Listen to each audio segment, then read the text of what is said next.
Mga langga, let's make food for my two children. This is what my eldest wanted me to cook. So first, ground beef. Then I put a little butter because it was like dry meat. Alam niyo no sila, hindi mahilig sa may taba na meat. Then I season it with salt and pepper. Then naglagay ako dyan ng konting tomato paste. Then, let's put a little bit of water. Later on, maluluto na yan mga langga at nagpakulo na pala ako dyan ng pasta. Here it is, done. Let's put it on the plate.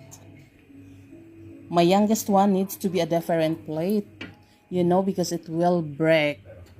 Alam nyo na, ang batang makulit ay laging nababasagan ng pinggan.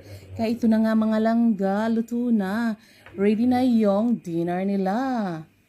So, kainan na. Request nila, kaya luto na.